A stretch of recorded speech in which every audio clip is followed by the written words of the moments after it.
Welcome to the Abundance Hub podcast. My name is Jessica Shembri, and I'm so happy you are here investing in yourself today. As a business coach, mentor, and speaker, I'm dedicated to helping people learn how to live in alignment with their values and unlock their true potential in life. Think of this podcast as your weekly dose of mindset development. The tools and strategies I'm sharing will absolutely change the way you think and feel.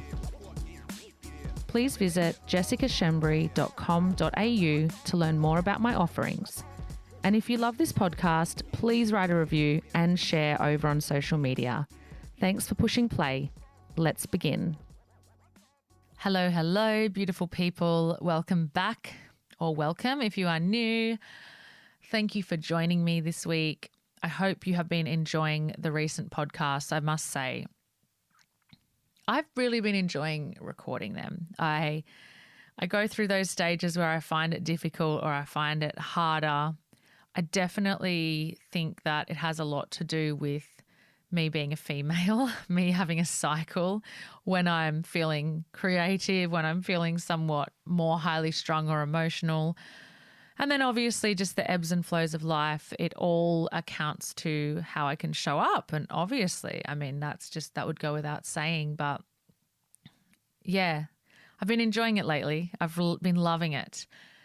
And I am on to this week, kind of like piggybacking off what you guys have been learning and listening to over the last few weeks, because I ended up writing how many? 5 podcast topics in a row. Actually, when was it? Well, the other morning, really early in the morning, carrying on from one of those sleep-like states where I write notes in my phone and then went, oh, cool. Okay, this is coming through. This is what I shall do this week. And I ended up writing some in, and I've been really enjoying then the process of delivering those to you. And I've got to say, I find it very humbling, and I find it really. I'm constantly shocked that people listen to me, or that I can speak into a space and there are people interested. And it's very humbling, and it's a big responsibility. And so often I feel that pressure to go, oh, make sure you're delivering really good quality content. But ultimately, I know that there are a lot of you that genuinely get so much out of my podcasts. And so, as always, thank you for being here, and thank you for giving me the space, because it does humble me, and it's something that I don't know if I'll ever stop. Ooh, I just feel like it's amazing to be able to do this. So much greatness in this world, being able to share our thoughts and our feelings and our learnings in a space like this. So this week I am talking to you about light and shadow. Something that, again, a concept we hear about, but often I feel like there's lots of concepts that get thrown around, especially at the moment. Our world is a beautiful place in a lot of ways, where there are a lot of people wanting to learn and consume and grow.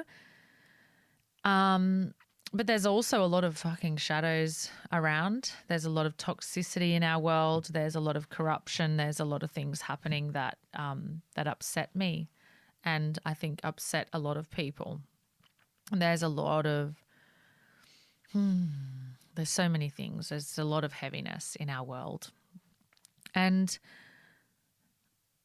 I thought I'd talk about this concept from my perspective and from my learning. I've been actually enjoying being back in that space of more a storytelling perspective. And I would love to know what you think about it. I would love to know if you enjoy me showing up in that way. But recently I've had that highlighted to me. Last week I spoke about mirroring, and light and shadow are kind of quite similar. So I was talking about mirroring, and please go check that if you haven't yet. But I was talking about mirroring and how we have to accept that the people around us are there to teach and gift us something, even the most toxic people, as are the most positive people. So that kind of led quite nicely, accidentally, into this, which is all around, I suppose, like the idea that, not even the idea, the truth that we all have a light side and a dark side. We all have light and shadow. And I think that we're in a world where we are conditioned so often to just show up in our light and to push down our shadow. I know that in generations before us, I feel like that was extremely common. And I feel like we're moving into a space where now what would be called like the awakened man, for example, would be a man that was able to show more than just his light to another human. There is so much shadow. We all have it, not just men, women equally. And in relationships of any sort, friendships, family relationships, intimate relationships, it's so important to understand that the best relationships will always be formed when we understand that both parts are equal. It's called duality: up, down, left, right, hot, cold, love, hate, peace, war. The best balance can be found the best understanding is when we embrace the fact that there is going to be darkness or shadow in every single human being. What's better is accepting it within ourselves and then understanding where we have those shadows. And a lot of people, or some of you may be familiar with like terms like doing the shadow work. And a lot of that comes down to looking at mirrors and looking at how that all works. But it's quite confronting to do that, especially if you are moving into new friendships, moving into a new relationship. Particularly a relationship. As I said in my last podcast, if you don't clear the toxic mirrors from your life, and if you don't address those ways of showing up, etc., then what can tend to happen is that you will just find that mirror again and again and again until you address it. And so light and shadow is very, very similar in terms of we want to kind of look at ourselves and understand where we're at. Ultimately, as humans, I believe that one of our greatest responsibilities on the planet and in our lifetime is to understand ourselves, is to be able to know ourselves, is to be able to get where we shine and where we may be dark, where we may have shadows. It's interesting. So many people just do not know what their, for lack of a better word, what their downfalls are, where their weaknesses are. And I don't see it as a weakness or a downfall to have a dark side, to have a shadow side. I actually see it as just an inevitable part of life. The weak part comes when you don't want to understand that side of you. That's where I feel the weakness comes. So very, very interesting this concept is, and this conversation is. I, in the last year, have definitely wanted to understand where my shadows are a lot more, because I really would like to be able to give myself an opportunity to receive as much abundance as possible. And I really would like to be in the most beautiful relationship possible and do all of that. But, your shadow stuff just continually pops up, right? And that's why the mirrors appear, so that we can do the work. And sometimes we do need to do work. Most of the time we're going to need to be doing work. But we also just need to understand parts of ourselves so that we can articulate those to the people around us. And I see this as the ultimate form of respect. I see this as the ultimate key to success in any relationship, is to be like, you know what, I'm a bit like this. Are you good with that?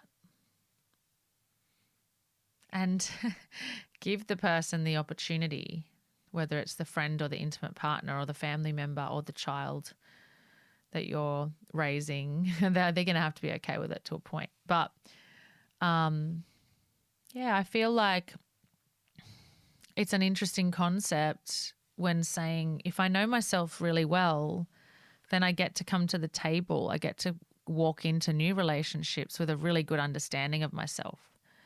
So this is again just part of our personal growth, part of our human development. And it's something that I think is really worthwhile addressing and asking yourself about, is like, what are my shadow sides? What are my dark sides? What is something that I hold within me that I would not necessarily love for everyone to see, but that I'm going to be willing to allow a certain number of people to see? Because there are certain people in your life that are really, really important to you. And I believe that healing is one thing, right? I think there's a matter of healing, and there's a matter of working on our mirrors and removing some toxicity and bringing in some more positivity and all those things. But then at a core, just like we have a balance of masculine and feminine within each of us, we also have that balance and that dance between dark and light. And true ownership of both is where freedom starts and ends. You know, when you're in an intimate relationship, particularly,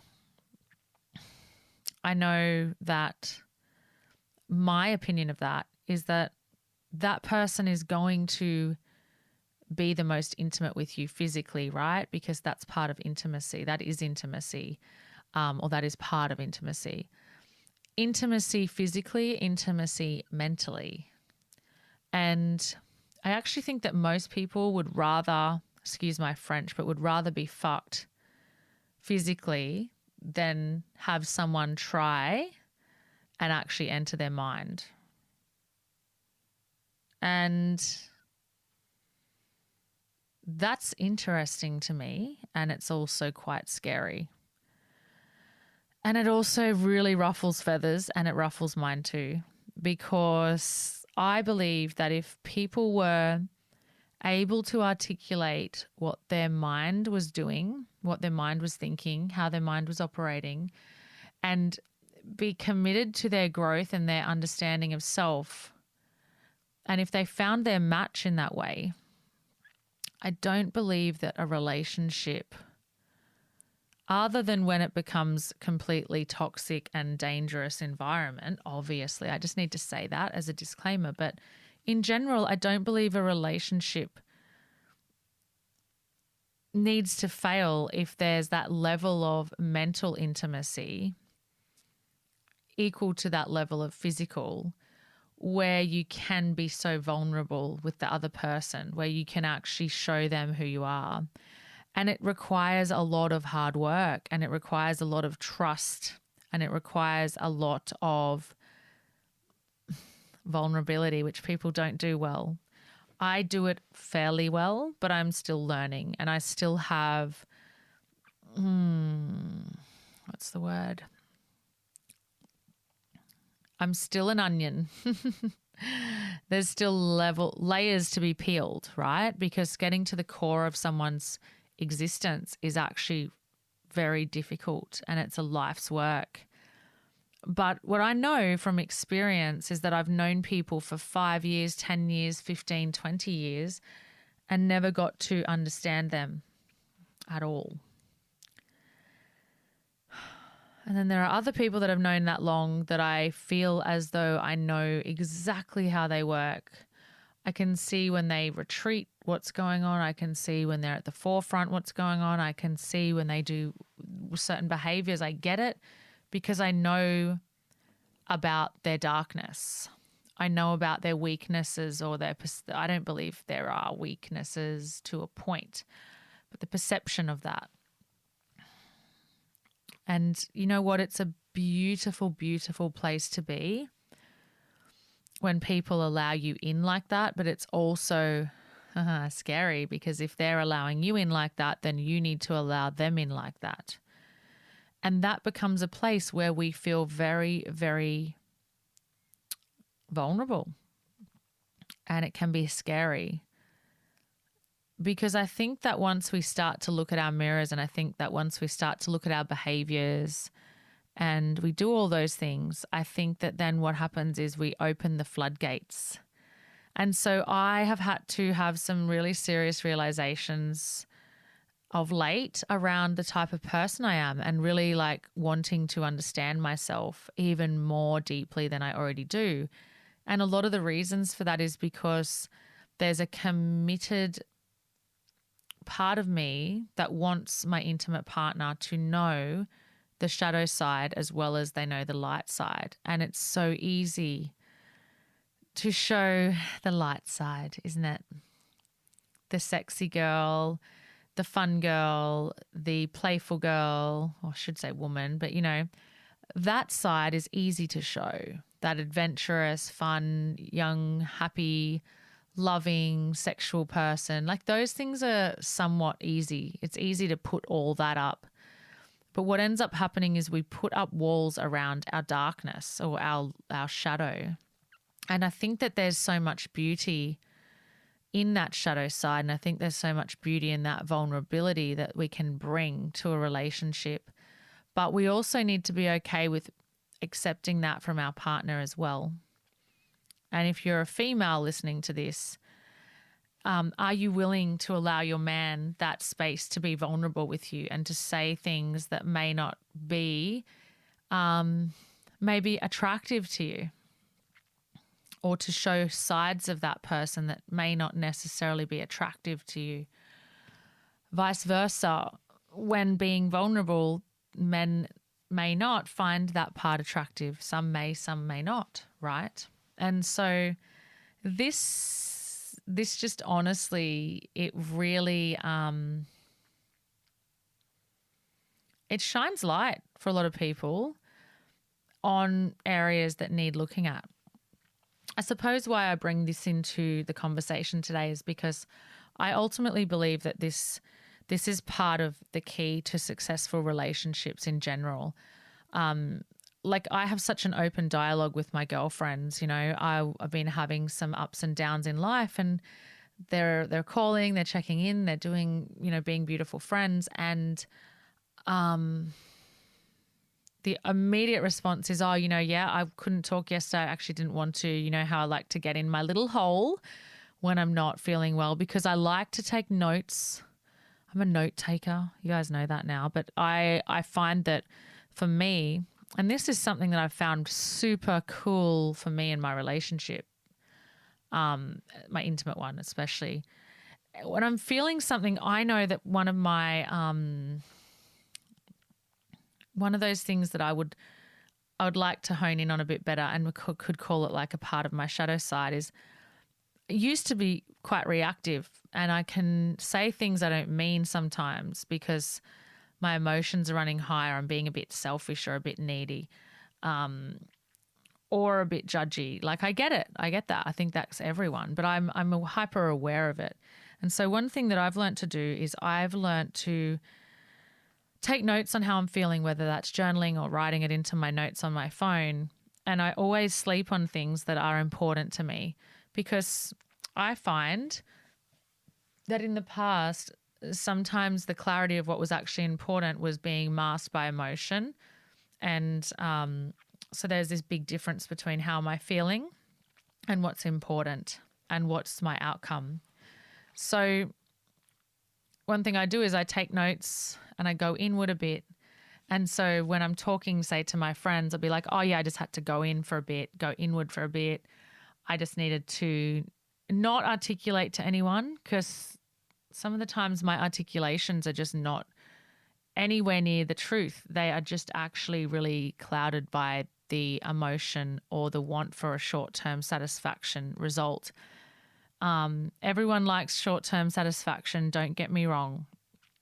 And there's nothing wrong with that to a point. But there's also this there's this dance between also being more clear-headed and being more intentional with how I want to talk to people around issues. And so I can say that to my friends, or my friends know, like, oh, Jess tends to, overcommit to social stuff because she's a go, go, go connection lover and fun lover. And so they kind of know and get my shadow sides where I can tend to do that. It's a really nice place to be in a friendship or in a relationship where you can be like, oh, I'm doing that thing again. I tend to do that. It's one of those things I do. Or, yeah, like I know I get defensive, or I know I have this, or I know when I'm in an argument, this happens and I might get my back up, or I know I shut down a lot.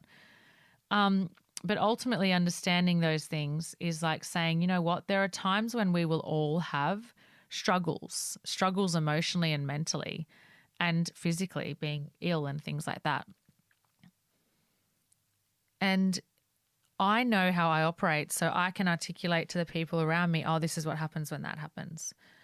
That's understanding those shadow sides a bit more. It's understanding like, sometimes I get into a feeling or a state of anxiety or depression or sadness, or I close down when things don't go right for me. And what I need from you is this.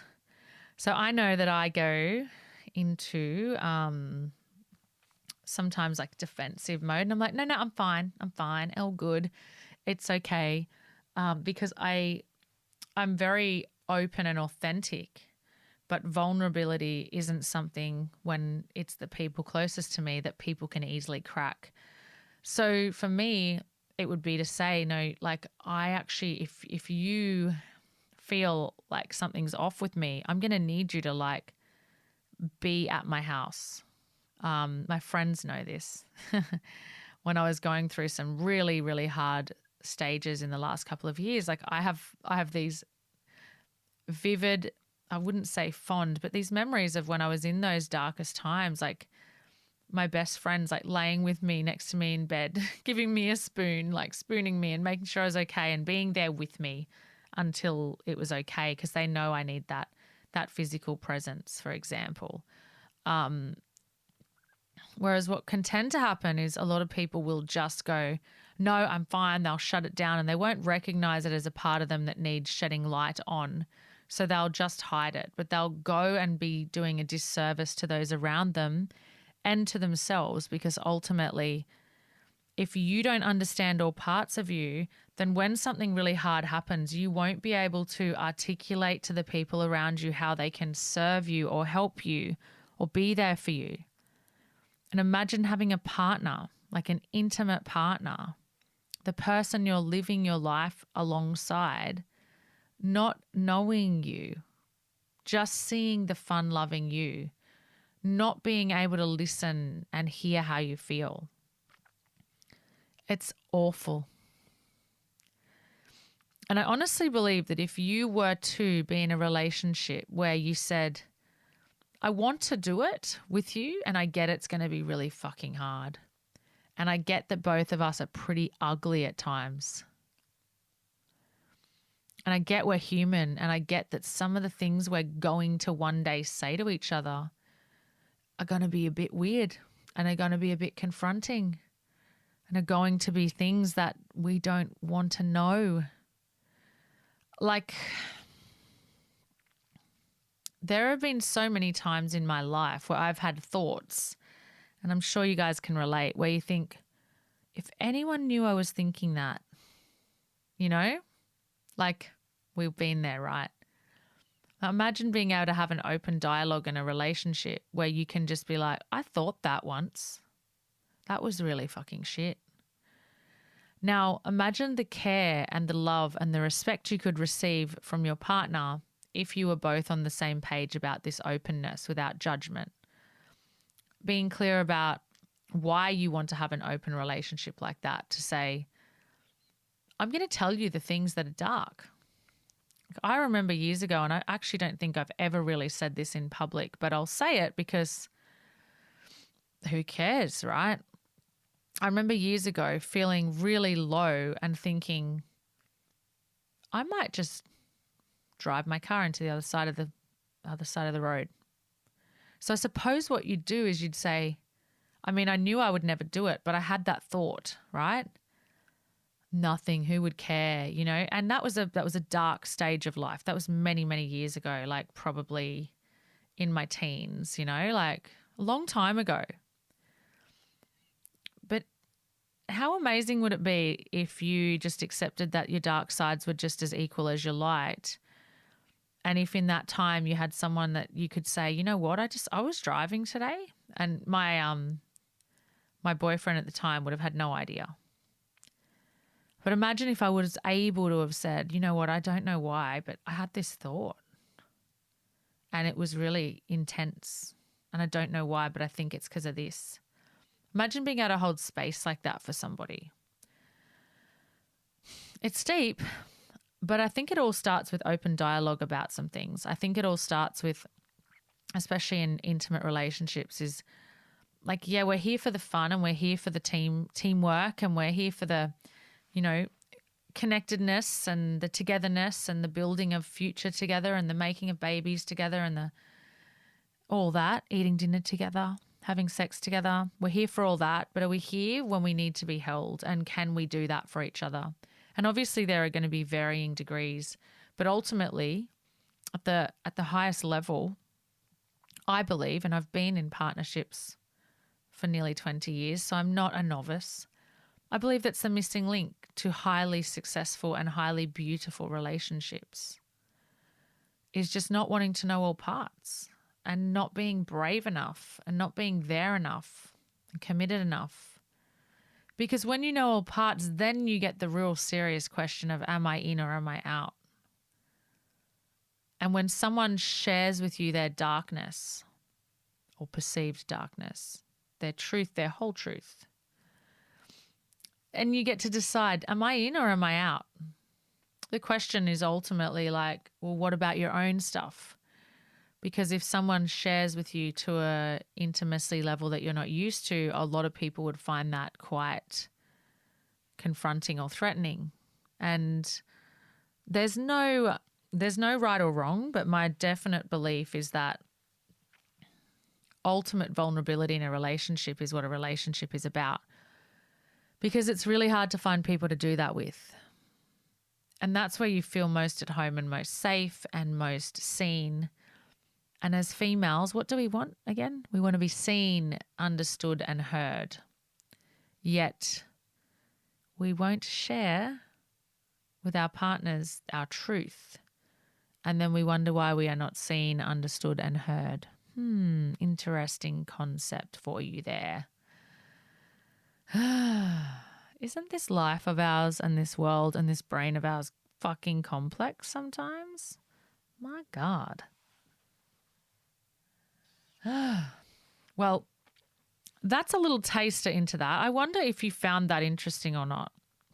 I don't think I really rounded out the point very well, but I definitely I hope I got you provoking some thoughts within you at least. But women always want to be seen, heard, and understood. Yet women are so quick to not speak their truth, unveil their shadows, and be really real and vulnerable. Most women just complain. I shouldn't say most, a lot, but I think most. They just complain about what the guy isn't doing. Which is easy to do. I've done it. I still do it sometimes. I need more. I need this. I need that. But ultimately it's about then going, well, here's why I need that. This is the type of person I am. Do you understand that, and are you willing to get that?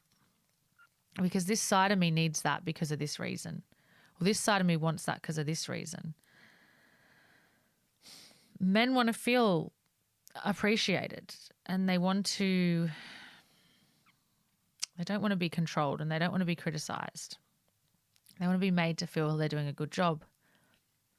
And I think that's why a lot of men don't show their dark side, because they fear criticism and they fear judgment. And there's a beautiful thing that can happen if you put that all down. And that is what I believe true connection and true love and finding a true soulmate is about. Because there is a humanness there that goes far beyond sexual connection. Don't get me wrong, we're not missing out on the sexual connection. That's got to be working too. That's got to be happening too. But the vulnerability that comes in that space, and can you imagine what would happen if you were so open and so okay with that vulnerability space in the bedroom, and then doing it mentally and then watching what the relationship would look like as a result? Profound, quite profound. It's a work of art. It's a work in progress for everybody. And it's a constant unraveling of layers. But it's definitely, definitely worth thinking about and committing to and being in for if you really desire a grand and beautiful relationship for your future. Have a beautiful afternoon, day, morning, night. Beautiful week ahead. Thanks for tuning in, and I'll be back next week. Bye. I truly hope you loved this episode of the Abundance Hub podcast. Please screenshot and share this episode, because living abundantly means sharing good things with people you love. If you'd like to help us, please write a review on the podcast, and don't forget to subscribe so you never miss another episode.